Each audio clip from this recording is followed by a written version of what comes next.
wanted to approach this whole thing? Yeah, I think the strategy was to make us better now and to make us better later. And so we went into a draft where we felt like there were some incredibly competitive players. I think we were looking for that kind of competitive core in the folks that we were targeting.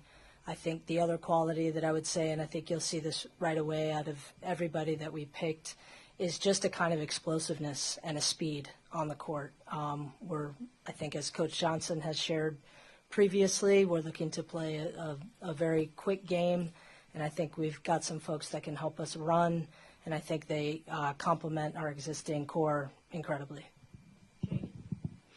Hey, how you doing? Jade Lawson with 7 News. Hi, First Jade. of all, nice to meet you. On the draft night. Thank Two you. questions for you, and then I'll pass it on. The first question is, you guys had a lot of draft picks coming in. How do you plan on continuing to develop this kind of a lot of these rookies that are coming into the Mystics team? And then second of all, question is, I think I spotted Elena Deladon in the war room tonight. What was that like, just kind of having her as a guide as you guys entered this draft year? Oh, I mean, it's amazing to get a champion in the room, and we had her calling our picks in to the league. I think she's just a wonderful presence, and we're just thrilled to have her alongside us tonight. So that, the question about development, like, it's precisely what we want to do. I think we've got players coming out who have a really, really long future ahead of them. I think we're really excited to help them get, to that next competitive level. It's not easy to be a rookie in the WNBA. We know that, and so I think they will depend a lot on each other. I think they'll depend a lot on our existing core. Look, Coach Johnson just brought in a really amazing coaching staff, and I know one of the things that he focused on was bringing in people who had a history and a particular acumen and capacity for development. And so that's part of our plan. And so our hope is to bring in these players and give them that opportunity on the court. And we're really excited to see what they do. Hi, good to see you again, Jen. Nice to see you.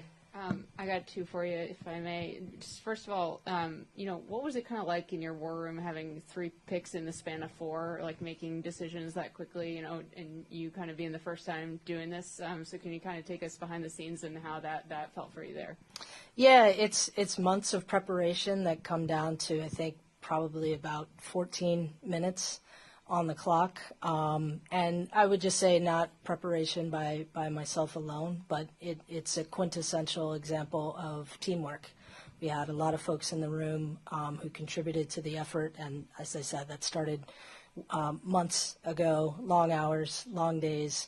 And so it was the culmination of all of that. And I think what we saw was the ability to execute in just 12 minutes was a reflection of the kind of preparation that we had. So it's a fantastic energy. It's game night jitters, and then getting out on the court and making decisions. But most importantly, it represents the work you put in before. And then just as a follow-up, did you ever consider trading any of the first-round picks, or was it always that you wanted to keep those 3 and kind of move them along in your organization together? Yeah, I mean, it's a long process. And so I think as we went along, we wanted to keep our eyes wide open for opportunity. Of course, our goal is to help our team get better. And that can happen through drafting players. That can happen through trading the picks. And so we wanted to understand what the opportunities were that were out there and compare those against our goals and make decisions based from there. Jamila, now that the first official draft for you is complete, how are you feeling now that you've been in the process, have gone through the process, have your picks, and you can prepare yourselves for training camp? It's a great question in this moment, to be perfectly honest. I'm excited. I'm elated. I can't wait to meet the people that we drafted, honestly. We've had the chance to talk to them tonight, and they're thrilled. Their families are thrilled.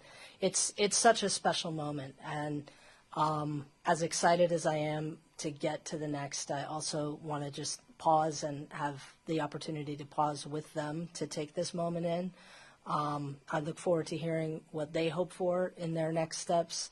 But you're right that the season is coming very, very quickly, and so we'll be pivoting very quickly into training camp very soon, and our attention will turn to that, and we're just really ready to go. Jamila, congratulations on tonight. I know you just drafted these players, but in terms of your scope and your overall path that you want to lay forward for this franchise, how much did you accomplish what you guys wanted to accomplish heading into the night and setting the table for what's to come this year, the next, so on and so forth? Yeah, I think we're incredibly excited about the players that we brought in. I think we feel like we have, in the energy that's coming in, just a lot of motor, a lot of people that are going to be able to set a quick pace to the game. We brought in really, really smart players, and I think, their ability to process the game, the way that's going to show up and the way that's going to show up to fans, seeing a lot of ball movement, seeing players play off of one another, a lot of space on the floor. So I think it's going to be an incredibly dynamic style of play.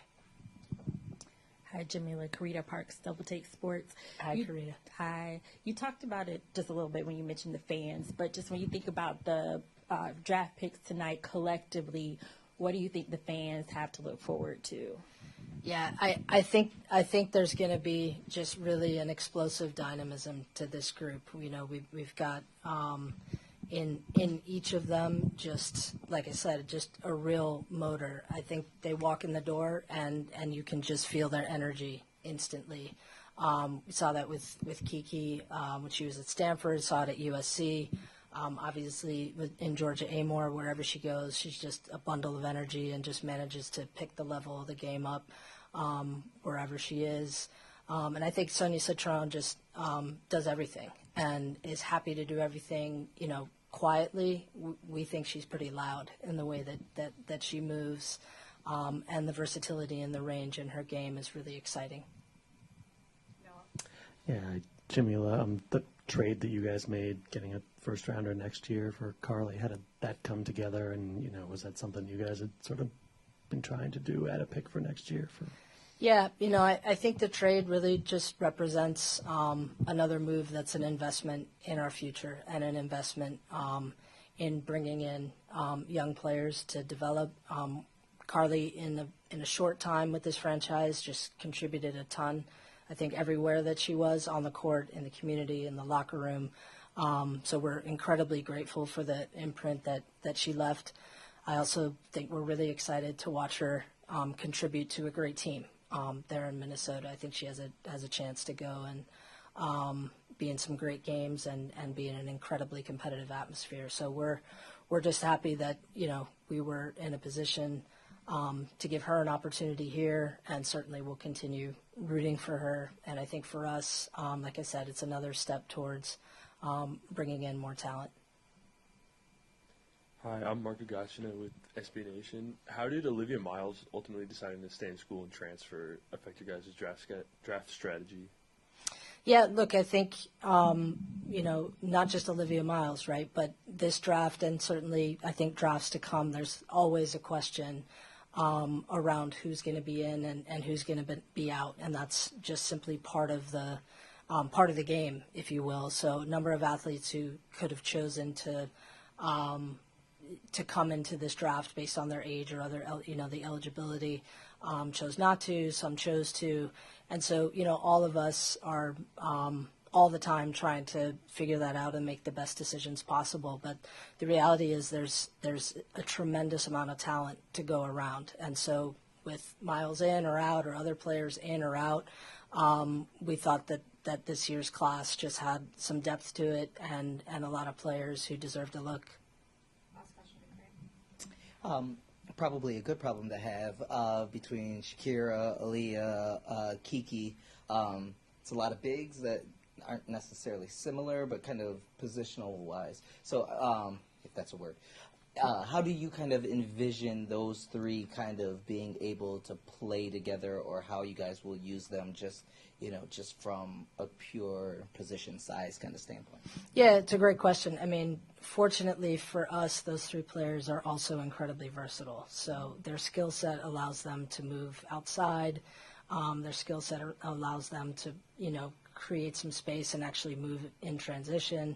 They complement one another really well. So I anticipate, to your point, you've got some great mid-range game. Obviously, Aaliyah, can take the ball further out. You've got, in Kira, somebody that can break down defenses from the perimeter. And so I think, our hope is that for each of them, that their range of skills is going to be showcased. Thanks, you guys. Appreciate you.